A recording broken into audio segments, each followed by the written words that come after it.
اقصی کا سفر تھا، یہ تقریباً 40 دن کا تھا، یعنی 40 راتوں کا سفر تھا، اور آپ صلی اللہ علیہ وسلم کو مسجد حرام سے حضرت ام ہانی رضی اللہ عنہ کے گھر سے لے کر جایا گیا تھا۔ یہ جو سفر تھا نا مسجد حرام سے، تو مسجد حرام سے مراد یہاں پہ حضرت ام ہانی رضی اللہ عنہ کا گھر ہے کہ جسے آپ صلی اللہ علیہ وسلم کو لے کر جایا گیا، اور مسجد حرام سے یہاں حرم بھی مراد ہے۔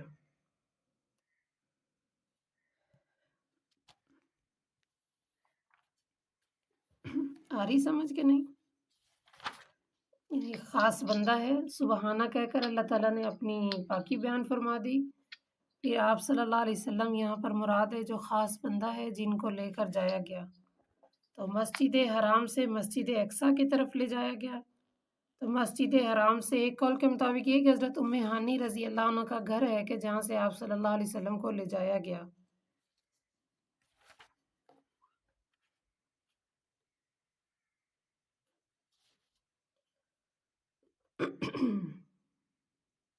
اسی طرح ایک روایت میں نا آپ صلی اللہ علیہ وسلم بیان فرماتے ہیں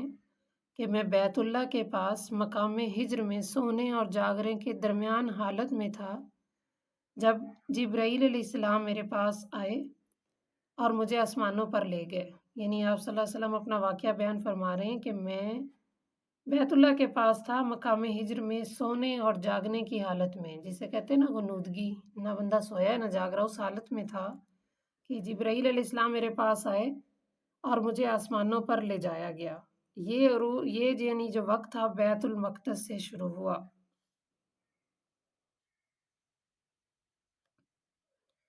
آگے اللہ تعالیٰ فرما رہے ہیں بارکنا حولہ لنریہ من آیاتنا، کہ ہم نے اس کے ارد گرد برکت دی تاکہ ہم دکھلائیں اپنی نشانیاں، انہ هو السمیع البصیر، کہ وہ سننے والا اور دیکھنے والا ہے۔ تو یہاں جو اللہ تعالیٰ نے برکت کا ذکر کیا نا کہ برکت دی ہم نے، تو اس سے مراد دین اور دنیا کی برکات ہے۔ جو مسجد حرام ہے نا اس میں انبیاء علیہ السلام کی عبادت کی جگہ ہے، اسی وجہ سے اللہ تعالیٰ فرما رہے ہیں کہ یہاں ہم نے دین کی بھی اور دنیا کی بھی برکتیں رکھی ہیں، اور وہاں پر دین کی برکتوں سے مراد ہو گیا نا کہ انبیاء علیہ السلام کا وہاں عبادت کی جگہ تھی، اور دنیاوی برکتوں کے اعتبار سے فرمایا کہ بے شمار چشمے وغیرہ وہاں پہ ہیں، درخت اور پھل ہیں، اس حساب سے دنیاوی برکت بھی ہے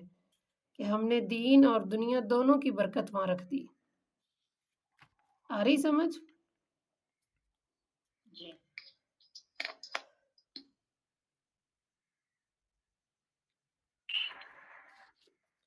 آگے فرمائے وَآتَيْنَا مُوسَى الْكِتَابَ وَجَعَلْنَاهُ هُدًى لِّبَنِي إِسْرَائِيلَ، اور ہم نے دی موسیٰ علیہ السلام کو کتاب، اور ہم نے ان کو بنایا ہدایت بنی اسرائیل کے لیے کہ نہ تم بناؤ میرے علاوہ کوئی کارساز۔ یہاں پر اللہ تعالیٰ فرما رہے ہیں کہ ہم نے موسیٰ علیہ السلام کی یہ بنی اسرائیل کی قوم تھی، ان کی رہنمائی کے لیے اپنے پیغمبر یعنی نبی کو بھیجا، جسے موسیٰ علیہ السلام مراد ہیں۔ ہم نے ان کو کتاب دی، اور کتاب سے مراد تورات ہے۔ ہم نے ان کے اندر ان کی ہدایت کا ذریعہ بنایا،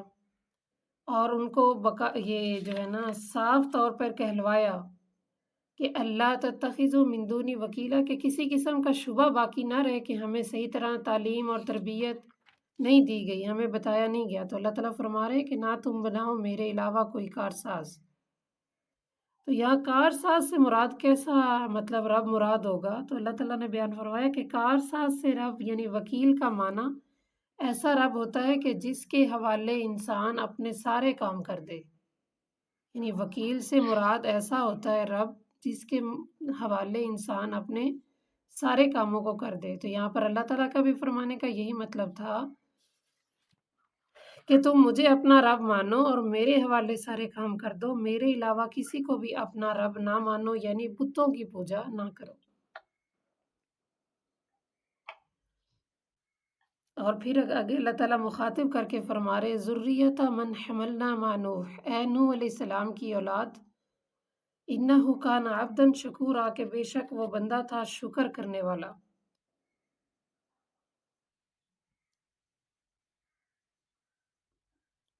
یہاں پہ مشکور اور شکر گزار یعنی مشکور اور شکر کی تعریف ہو رہی ہے۔ شکر کہتے ہیں نعمت کے مقابلے میں دینے والے کی تعریف کرنا۔ شکر کہتے ہیں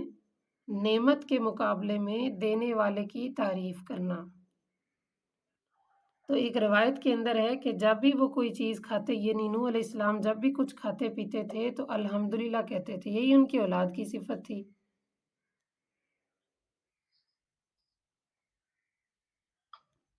پھر آگے فرمایا کہ بنی اسرائیل کی یہ تو خوبی بتائی نا کہ ہم نے نوح علیہ السلام کو ان کی قوم کے اندر بھیجا تاکہ وہ ان کو بتائیں کہ اللہ کے علاوہ کسی کو کارساز اپنا رب نہ بنائیں۔ لیکن بنی اسرائیل کیسی قوم تھی؟ وہ ایک سرکش تھی۔ اس کا اللہ تعالیٰ نے قرآن پاک میں خود ذکر کر دیا، وَقَضَيْنَا إِلَىٰ بَنِي إِسْرَائِيلَ، کہ ہم نے فیصلہ سنایا، بنی اسرائیل کی طرف بھجوایا کتاب میں کہ تم زمین میں ضرور بھی ضرور فساد کرو گے، اور واقعی انہوں نے ایسا کیا کہ فساد کیا۔ پھر اللہ تعالیٰ نے فرمایا کہ 2 مرتبہ کرو گے، 2 مرتبہ مقید کر دیا، خاص کر دیا۔ اب انہوں نے واقعتاً زمین میں ایسا فساد کیا۔ پہلی مرتبہ یہ کہ حضرت زکریا علیہ السلام کو قتل کیا، یہ ان کا پہلا فساد تھا۔ ان کو قتل کرنے کی ان کی وجہ یہ تھی کہ انہوں نے ان کو اللہ تعالیٰ کی ناراضگی سے ڈرایا تھا کہ غلط کام نہ کرو، اللہ سے ڈرو۔ ان کے اس تبلیغ کرنے کی وجہ سے انہوں نے ان کو ہی قتل کر دیا۔ اور دوسری مرتبہ حضرت یحییٰ، زکریا علیہ السلام اور حضرت عیسیٰ علیہ السلام کے قتل کا ارادہ کر لیا، تو تبھی اللہ تعالیٰ نے بنی اسرائیل کے ساتھ خاص 2 مرتبہ کا ذکر کیا کہ تم 2 مرتبہ زمین میں فساد مچاؤ گے۔ پہلی مرتبہ انہوں نے حضرت زکریا علیہ السلام کو قتل کیا، اور دوسری دفعہ حضرت یحییٰ بن زکریا علیہ السلام اور حضرت عیسیٰ علیہ السلام کے قتل کا ارادہ کر لیا، یعنی 3 پیغمبروں کو قتل، ایک کو تو کر دیا اور 2 کے قتل کا ارادہ کر لیا۔ اس لیے اللہ تعالیٰ نے فرمایا کہ تم جو ہے نا 2 مرتبہ سرکشی کرو گے۔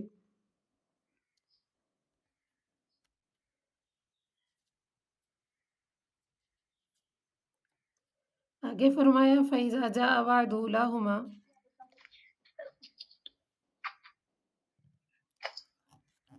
آیت نمبر 3 دوبارہ بتا دیں۔ آیت نمبر 3 ذریۃ من حملنا مع نوح، یہ والی جی فرمایا ذریۃ من حملنا مع نوح، اے نوح علیہ السلام کی اولاد، یعنی اللہ تعالیٰ نوح علیہ السلام کی اولاد سے مراد ہے جو کشتی میں سوار کر کے اللہ تعالیٰ نے طوفان سے بچائے تھے۔ تو ان کو بچانے کی وجہ اور ان کے بارے میں بتایا کہ نوح علیہ السلام تو وہ تھے کہ جو اللہ تعالیٰ کے بہت بڑے شکر گزار بندے تھے، اور شکر کی تعریف یہاں پہ بتائی کہ شکر کہتے ہیں کہ دینے والے کو، یعنی نعمت کے مقابلے میں دینے والے کی تعریف کرنا۔ شکر کہتے نہیں، ہمیں کوئی چیز دیتا ہے، کوئی چیز دیتا ہے اس کو نعمت ہی کہتے ہیں نا، اس کے بدلے میں ہم اس کی تعریف کرتے ہیں کہ نہیں، کہ جزاک اللہ، تھینک یو، شکر۔ تو اسی کا ذکر فرما رہے کہ شکر کہتے ہیں کہ جب بھی نعمت ملے تو منعم کی تعریف کرنا، دینے والے کی تعریف کرنا۔ تو روایت کے اندر آتا ہے کہ جب بھی وہ کچھ کھاتے پیتے تھے، پہنتے تھے، تو ساتھ الحمدللہ کہتے تھے۔ آ رہی سمجھ؟ ہاں جی، اس لیے جب بھی کوئی نعمت ملے تو اس کے بدلے میں کیا کہنا ہے؟ ہاں جی، الحمدللہ، ہر وقت شکر کرنا ہے اللہ کا، چاہے وہ چیز تھوڑی ملے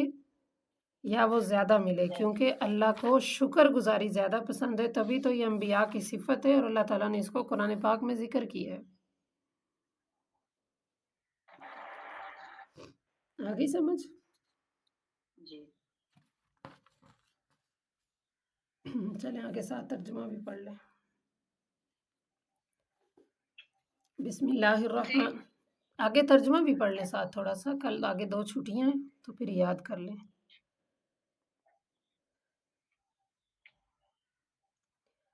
وَيَدْعُ الْإِنسَانُ،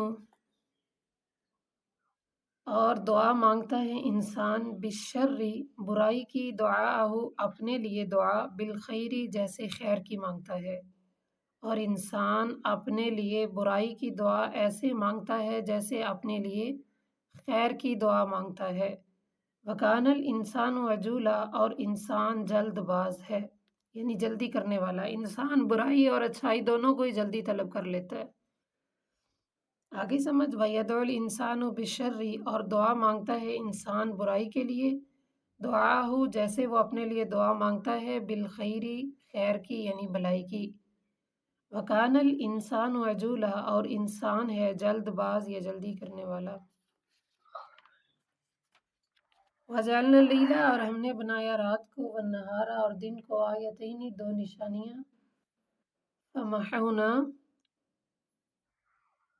اور ہم نے محو کر دیا آیت اللیل رات کی نشانی کو وجعلنا اور ہم نے بنایا آیت النہار دن کی نشانی کو روشن تاکہ تم تلاش کر سکو فضلا من ربکم اپنے رب کا فضل وَلِتَعْلَمُوا اور تاکہ تم جان سکو عدد السنین والحساب سالوں کی گنتی کو اور حساب کو یعنی اللہ تعالیٰ فرما رہے کہ رات اور دن انسان کی زندگی میں دو نشانیاں ہیں فَمَحَوْنَا پس ہم نے محو کر دیا یعنی گم کر دیا رات کی نشانی کو وَجَعَلْنَا اور ہم نے بنایا دن کی نشانی کو روشن تاکہ تم تلاش کر سکو اپنے رب کے فضل کو اور تاکہ تم جان سکو سال کی تعداد اور اس کے حساب کو وَكُلَّ شَيْءٍ اور ہر چیز فصلناہ ہم نے اس کو کھول کر بیان کر دیا ہے تفصیلا تفصیل کے ساتھ اور ہر چیز ہم نے اس کو کھول کر بیان کر دیا ہے تفصیل کے ساتھ وَكُلَّ إِنسَانٍ اور ہر انسان الزمناہ ہم نے ڈال دیا ہے طائرہ اس کا اعمال نامہ فی عنقہ اس کی گردن میں یا ڈال دیں گے اس کا اعمال نامہ اس کی گردن میں وَنُخْرِجُ اور نکالیں گے اس کے لیے قیامت کے دن کتاباً اس کا اعمال نامہ یلقاہ جس کو وہ دیکھے گا یا اسے ملے گا منشورا کھلا ہوا یعنی ہر انسان کہ ہم ڈال دیں گے اس کا اعمال نامہ اس کی گردن میں اور نکالیں گے اس کے لیے قیامت کے دن اس کا اعمال نامہ کہ وہ اس کو جب ملے گا اس کو دیکھے گا کھلی ہوئی کتاب کی طرح یا کھلا ہوا دیکھے گا لکھا کیا ہوگا اقرا کتابک کہ پڑھ اپنے اعمال نامے کو کتابک سے مراد یہاں اپنا اعمال نامہ ہے یعنی پڑھ اپنی کتاب کو کفا کافی ہے بنفسک الیوم علیک حسیبا تمہارا نفس ہی آج کے دن حساب کے لیے تم پر کافی ہے یعنی اللہ فرما رہے ہیں کہ جب تمہیں کہا جائے گا اقرا کتابک کہ اپنا اعمال نامہ پڑھو کفا بنفسک کافی ہے آج کے دن تمہارا اپنا آپ ہی علیہ کا حساب تمہارے اوپر حساب کے لیے من اہتدا جس نے ہدایت پائی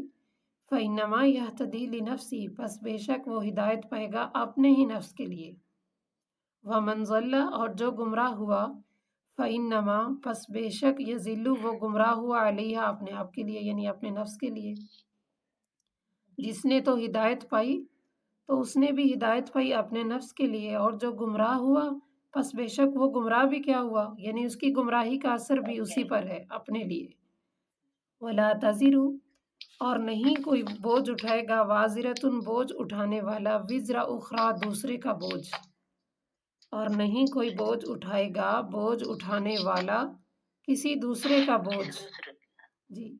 وما کننا اور نہیں معذبین ہم عذاب دیتے حتیٰ یہاں تک کہ نبعثا ہم بھیج دیں رسول اور ہم تب تک عذاب نہیں دیتے کسی قوم کو جب تک ہم اپنا رسول نہ بھیج دیں آگے سمجھ اچھی طرح سمجھ آگی سب کو جی جی ہاں جی انشاءاللہ اس کو آپ نے یاد کرنا ہے سبق کو